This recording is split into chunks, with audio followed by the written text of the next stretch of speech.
저희가 집값의 거품이 심하다 이런 이야기를 했죠. 그러면서 물가가 상승하는 만큼 집값이 올랐어야 되는데 그 이상으로 올랐기 때문에 거품이 심하다. 그래서 이야기하는 지역들이 대부분 거품이 많이 낀 아파트들을 이야기를 했고, 그런데 저희 방송 보지도 않는 인간들이 막 추측해서 썼죠. 얼마 전에 나무 위키 한번 다뤘었죠. 집값이 물가 성장률만큼 오르는 것이 정상적이다. 아니요. 물가 성장률만큼 오르는 게 정상적이라고 말한 게 아니라 장기적 우상향을 말할 거면 물가 상승률만큼 오르는 걸 이야기를 해야지, 그보다 더 오르는 걸 가지고 화폐가치 하락으로 집값이 올랐다고 말하는 건 거짓이다, 이 이야기를 한 거죠. 그리고 폭등한 아파트 이야기하고 있는데 저희도 그래서 내려올 것이라고 주장한다. 폭등한 아파트는 위험하다라고 이야기했는데 여기서 아파트만 놓고 볼 때 물가보다 더 올랐지만 전체 주택 가격은 물가 상승률만큼 오른 것으로 나타났다. 뭔 소리예요, 그러니까? 전체 주택 가격이 물가 상승률만큼 올랐으니까 아파트는 거품이 아니다, 이 얘기예요? 뭔 개소리야 이게.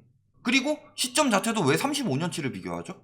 35년 전에는 진짜 공급이 부족했고 그때는 서울에 막 몰려올 때예요. 전국적으로도 주거 형태가 변할 때고 인구가 막 늘어날 때고, 그래서 수요가 그땐 진짜 실수요가 많았을 때고, 그때랑 지금이랑 같아요? 과거랑 비교하는 게 아니라 최근이랑 비교해봐요. 그러면서 여기 보면은 뭐라 그래요? 물가가 이렇게 올랐는데 주택 가격이요 이렇게 하다가 이렇게 올랐는데 이제 비슷해졌고 이거 물가 상승률만큼 오른 거다. 일단 아파트는 이만큼 갭이 있죠. 저희가 이야기하는 건 첫 번째는 폭등한 아파트에 대해서 이야기를 많이 했는데 이 갭은 무시하고 갑자기 주택 이야기를 하고 있어요. 이거 전형적인 물타기죠. 저희가 언제 거품 안 낀 지역도 다 떨어집니다. 구라들 치는 인간들 있죠. 뭐 라이트하우스는 금리가 20%까지 오르고 10억 하던지 1억 하고요. 5억 하던지 5천만 원 됩니다. 20억 하던지 1억 되고요. 저희 그런 얘기 한 번도 한 적 없는데요.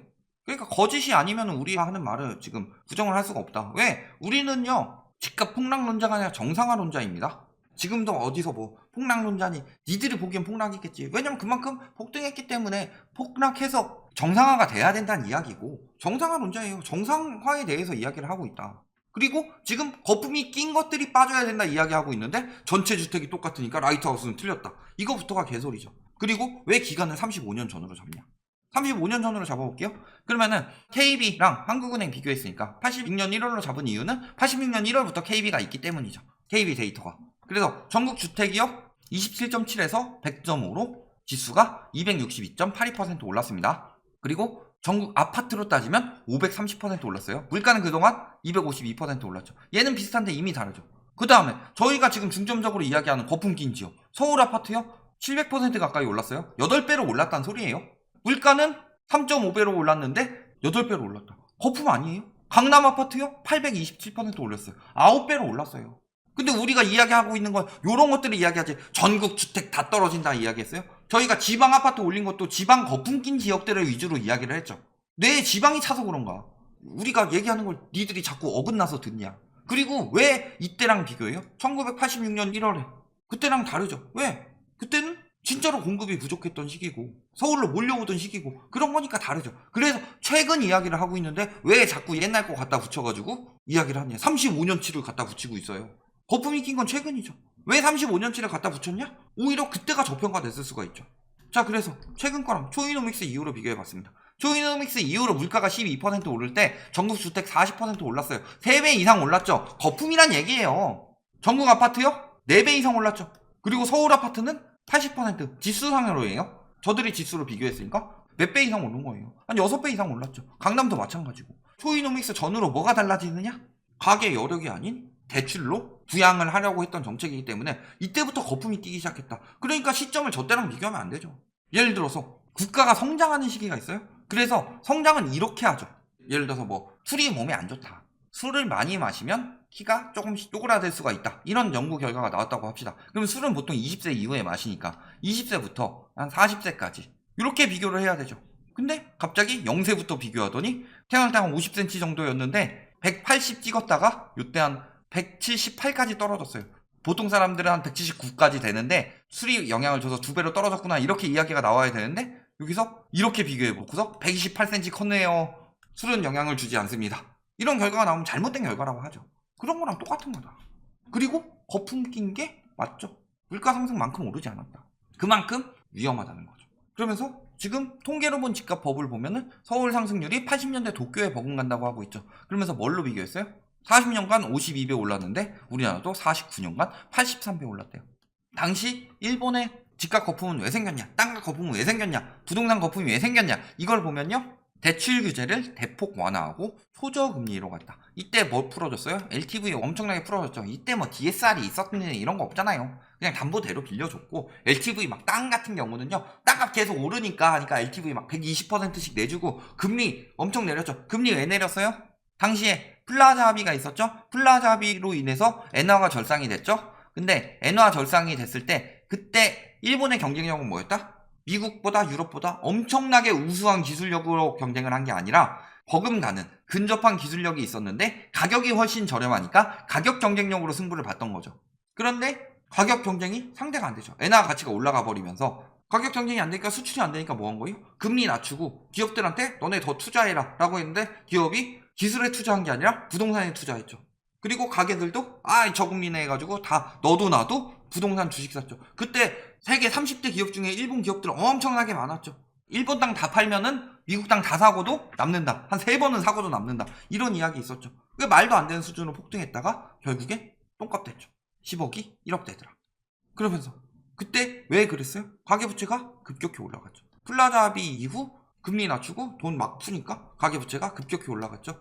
그리고서 쭉 장기적으로 하다 요즘 코로나랑 이런 걸로 끼는 거고.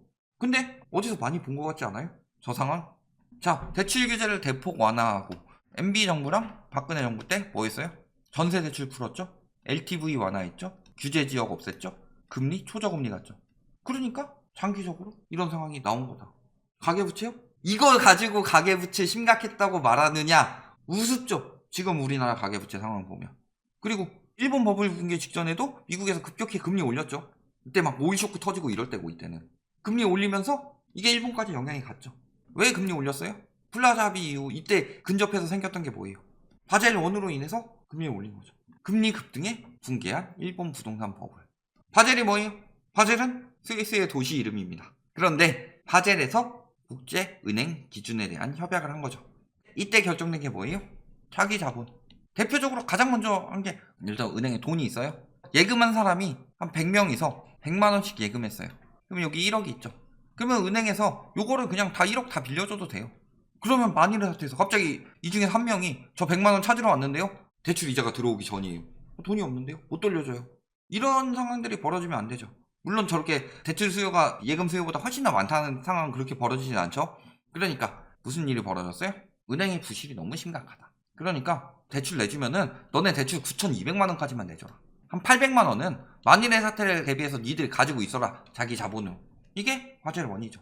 그런데 문제는 일본에서 한 6% 정도밖에 안 되죠. 왜? LTV를 120% 내줬다는 소리는요. 10억짜리 땅 사는데 12억 빌려주겠다는 소리예요. 그러면은 내가 돈이 한 푼도 없어도 살 수 있어요? 그럼 수요는 당연히 기하급수적으로 늘어나죠. 그러니까 도구나 카우나 빚내가지고 부동산 산 거죠. 일본 같은 경우는 저축을 엄청 많이 하는 나라였음에도 불구하고 돈을 엄청나게 빌려줬다. 그러니까 은행에서 자기 자본이 6%밖에 안 되더라. 그럼 대출을 회수를 해야 돼요? 회수를 해야 되니까 뭐란 거예요? 금리를 2.5%에서 6%까지 올리고 대출을 내주는 걸 줄이고 그러면서 대출 축소하고 금리 인상하니까 부동산 붕괴가 일어났다라는 거죠. 우리나라 상황 볼까요? 아까 일본 우습다고 그랬죠. 숫자는 안 나왔지만 일본이요? 70대 정도였죠. 아이고 우스워라.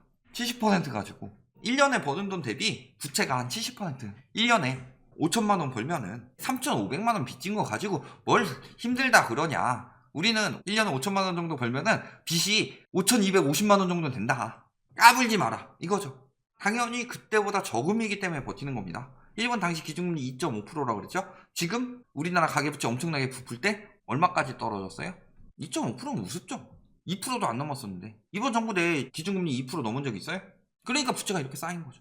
근데 원금이 커지면 그만큼 이율이 조금만 올라도 굉장히 부담이 커진다.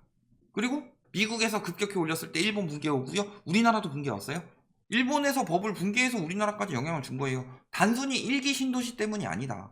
91년도에 왜 집값이 떨어졌냐라고 하면은 1기 신도시 영향도 있고요. 그 다음에 노태우 정부의 역대 가장 강력한 부동산 규제 정책이 있고요. 지금 중국 같은 경우는 부동산 규제 정책으로 엄청 세게 잡으니까 떨어지죠. 절대 규제 정책이 집값을 올리는 정책이 아니다. 또 한 가지는 뭐예요? 일본의 붕괴.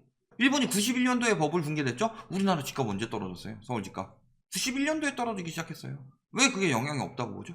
97년도에요? 1기 신도시 들어왔어요? 2008년도에 2기 신도시 본격적으로 입주됐나요? 아니죠. 다 외부 요인 때문에 떨어진 거죠. 91년도도 똑같은 거예요. 근데 91년도 1기 신도시로 몰아붙이는 이유는 공급 부족이라고 이야기를 해서 건설사들한테 혜택을 주도록 만들어서 더 많이 짓도록 만드는 건데, 그러면은 왜 3기 신도시는 안 된다고 그러냐? 1기 신도시는 되고 3기 신도시는 안 돼요?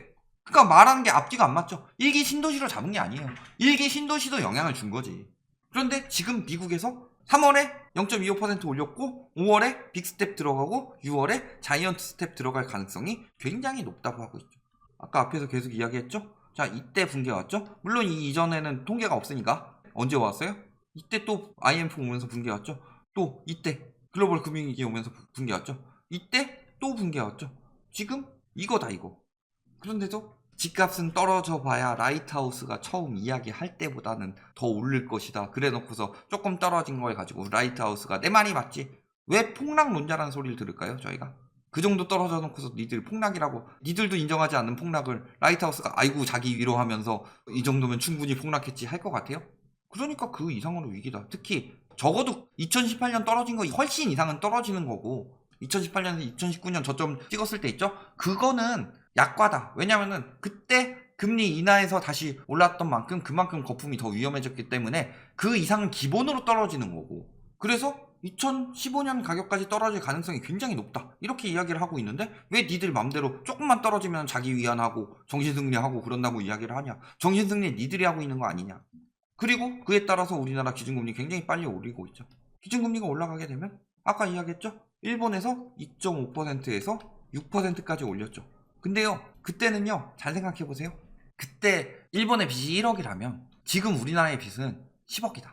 작게 쳐준 거예요. 그러면은 2.5%에서 6%로 올라간다고 하면은 이자가요 250만원에서 600만원까지 올라가죠. 근데 우리나라는 지금 어떤 상황이에요? 0.5%. 0.5%면 얼마예요? 500만원 버틸만 하네. 근데 얘가 2.5%까지만 올라가도 2,500만원이 돼요. 올라간 건 2%밖에 안 되는데 부담은 2천만원이 늘어나죠. 여기는요, 부담이요, 올라간 건 3.5%가 올라갔는데 부담은 350만원 늘어나고.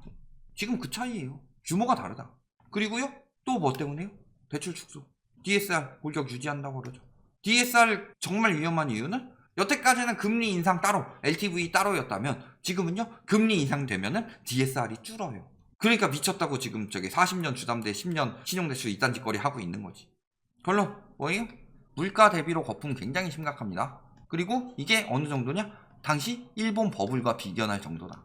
그리고 이 버블 붕괴는 항상 미국의 급격한 금리 인상으로부터 시작됐고, 미국의 급격한 금리 인상이 시작되면은 부동산 대폭락이 일어났다. 그런데도 아직도 라이트하우스 방송했던 2019년 2월보다는 지금 더 오를 것이다. 1월 말이었나? 그때쯤 됐으니까. 떨어져도 그때보다 높을 것이다. 개소리 하고 있네. 생각밖에 안 납니다. 여기까지 말씀드리겠습니다.